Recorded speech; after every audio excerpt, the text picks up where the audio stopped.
নিজেদের বাড়ির ছাদে আস্ত একটি হেলিকপ্টার তৈরি করে নজির গড়লেন পুরুলিয়ার এক শিক্ষক দম্পতি। নিজেদের বাড়ির সাধারণ ছাদের উপর গড়ে তুললেন আকাশ ছোঁয়ার এক অসাধারণ স্বপ্ন। শুধুমাত্র নিজেদের শখ আর সৃষ্টিশীলতাকে সঙ্গী করে পুরুলিয়ার কাশীপুরের শিক্ষক অধীর কুমার হালদার ও তার স্ত্রী শিক্ষিকা মৌসুমী কর হালদার কাশীপুর এলাকায় অবস্থিত নিজেদের বাড়ির ছাদের ওপর দাঁড় করিয়ে ফেলেছেন এক অভিনব হেলিকপ্টারটি। যদিও এটি এখনও আকাশে উড়ে ওঠার জন্য প্রস্তুত নয়, কিন্তু তাদের লক্ষ্য এটিকে ওড়ানো নয়। তাদের লক্ষ্য হলো বর্তমান প্রজন্মকে উচ্চমানের স্বপ্ন দেখানো ও উপরে ওঠার অনুপ্রেরণা জাগানো। শিক্ষক দম্পতির কথা, বইয়ের পাতা ছেড়ে বাস্তবের মাটিতে দাঁড়িয়ে বর্তমান প্রজন্ম যেন আকাশ ছোঁয়ার স্বপ্ন দেখতে পারে। এই দম্পতির মতে বর্তমান প্রজন্ম প্রযুক্তি আর প্রতিযোগিতার দৌড়ে অনেক সময় বাস্তব জীবনের বাইরে গিয়ে কল্পনার ডানায় উড়তে ভুলে যাচ্ছে। তারা চেয়েছেন বর্তমান প্রজন্মকে সেই স্বপ্নে আবার ফিরিয়ে আনতে। একদম চোখের সামনে ছাদের উপর দাঁড় করিয়ে শিক্ষক অধীর কুমার হালদার তার বাঁকুড়ার এক বন্ধু ধনঞ্জয় চৌধুরীর সহযোগিতায় তার দক্ষ মিস্ত্রিদের সাহায্যে এই হেলিকপ্টারের মডেলটি তৈরি করেছেন। বরজোড়া এলাকার একটি কারখানায় দীর্ঘ কয়েক মাস ধরে এই হেলিকপ্টারটি নির্মাণ করেছেন। লোহা, কাঠ, কাঁচ, প্লাস্টিক ও রঙের সুচারু সংমিশ্রণে নির্মিত এই মডেলটি এতটাই নিখুঁত ও বাস্তবরূপী যে কোনো মানুষ তা দেখে বিস্মিত না হয়ে পারবে না। এই হেলিকপ্টার কখনো আকাশে উড়বে না, সেটা জানেন শিক্ষক দম্পতি অধীর ও মৌসুমী। কিন্তু তাদের লক্ষ্য সেটা নয়। তারা চান তাদের একমাত্র ছেলে প্রীতমের পাশাপাশি বর্তমান প্রজন্ম এই হেলিকপ্টার দেখে স্বপ্ন দেখতে শিখুক।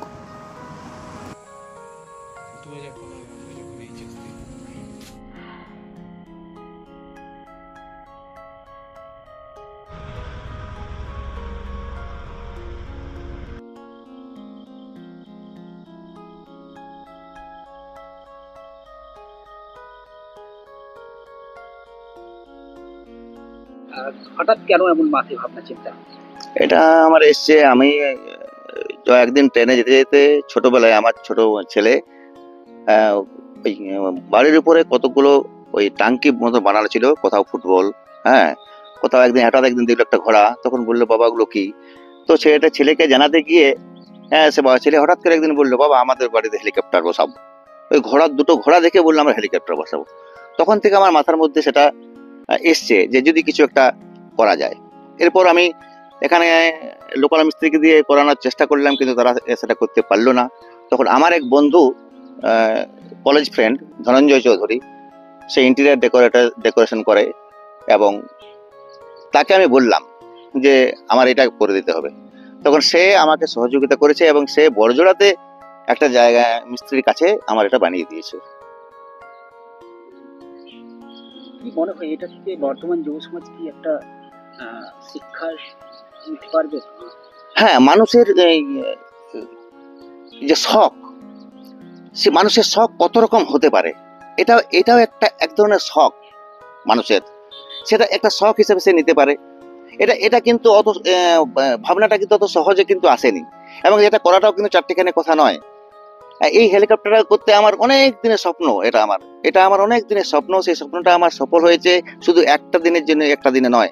এটা দীর্ঘদিন ধরে আমি আমার মনের মধ্যে লালন পালন করেছি। তারপর আমার বন্ধু সেটা বানিয়ে দিয়েছে, গাড়ি করে সেটাকে আনা হয়েছে। গাড়ি করে যখন আনা হয়েছে, এখানে নিচে যখন ছিল সেখানে অজস্র মানুষ তখন এটা দেখতে এসেছিল, এবং সেটা এখান থেকে ওঠাতে গিয়ে আমার কিন্তু অনেক করতে হয়েছে, প্ল্যানিং করতে হয়েছে। আমি হাইবা নিয়ে এসেছি, আমি ক্রেন নিয়ে এসেছি, হ্যাঁ, তাতেও এতটা পর্যন্ত উঠাতে পারেনি। এমনকি আমি এখানকার যে লোকাল যে সব শ্রমিকরা আছে তাদেরকে ডেকেছি, রিকোয়েস্ট করেছি, হ্যাঁ, এবং তারা বাকিটা টেনে তুলে এখানে উপরে এসে বসিয়েছে। এবং সেটা ছিল রিস্ক, কিন্তু আমার মনে হয় নো রিস্ক নো গেন। আমি সেটা রিস্ক নিয়েছি এবং সেটা শেষ পর্যন্ত আমার স্বপ্ন সফল হয়েছে, এবং I am proud of it. কি কি রয়েছে ভেতরে? একটা ককপিট আছে, এখানে বসার সিট আছে, এখানে 3 জন আরামসে বসতে পারে, এবং এসির ব্যবস্থা করা আছে। আমার প্ল্যানিংও আছে আগামী দিনে এটাকে এসি করে দেওয়া, বসার সেটার জন্য। 2টো দরজা আছে, হ্যাঁ, একটা দরজাতে ওঠার জন্য সিঁড়ি যেরকম ভাবে থাকে সেই সিঁড়ি বানানো আছে। এবার এটা আমি একটা নাম দিয়েছি, এটার নাম হচ্ছে হালদার এয়ারওয়েজ, এবং এটার একটা নাম্বার আছে, যেমন হেলিকপ্টারের নাম্বার থাকে, সেই নাম্বারটা হচ্ছে আপনার, এটা হচ্ছে RK1114। RK means my grandfathers name is Ratnakar Haldar, এবং তার নাম অনুসারে দিয়েছি RK। এবং আমার ছেলের ডেট অফ বার্থ হচ্ছে 1/1/2014, এবং সেটা থেকে আমি 1114 নিয়েছি, নিয়ে নামটা দিয়েছি, নাম্বারটা দিয়েছি যে 111 RK 1114, আর নামটা দিয়েছি হালদার এয়ারজ, স্যার, আপনার নাম? অধীর কুমার হালদার। হেলিকপ্টারটা আস্ত বড় বানিয়ে ফেলেছেন, কিভাবে ভাবনা চিন্তা এলো?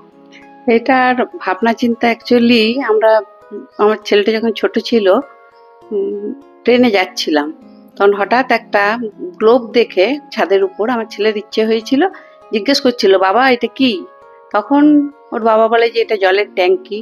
তখন তার সেখান থেকে যখন বাড়ি বানাবো, তখন আমরাও সেরকম একটা এরোপ্লেনের মধ্যে জলের ট্যাঙ্কি বানাবো, সেই ভাবনা চিন্তা ছিল। কিন্তু দেখা যাচ্ছে যে এখানে লোকাল মিস্ত্রির অভাব।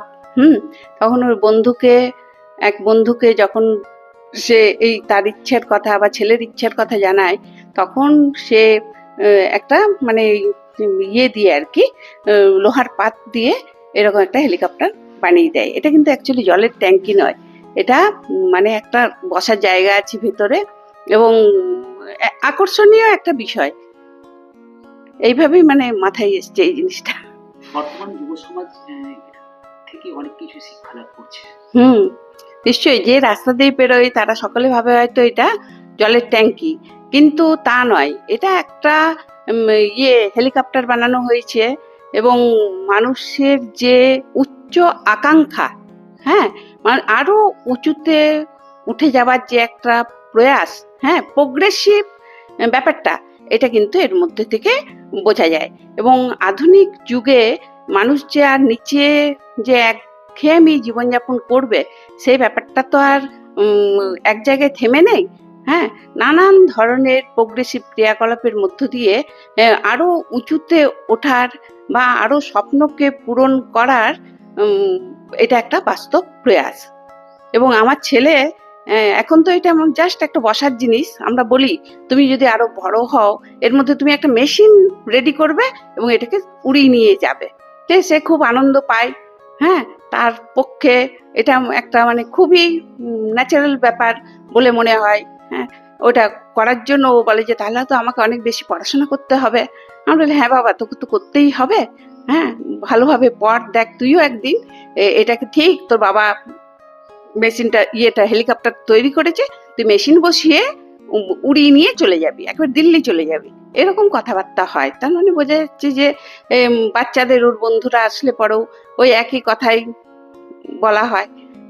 সবাইকারই ভালো লাগে শুনতে, এবং তাদেরও ইচ্ছে হয় যে আমরাও তাহলে প্রীতমের সঙ্গে উড়বো আকাশে। এইরকম একটা চিন্তা ভাবনা, আর কিছু। আমার নাম মৌসুমী কর হালদার। আমি কাশীপুর JKM গার্লস হাই স্কুলের শিক্ষিকা।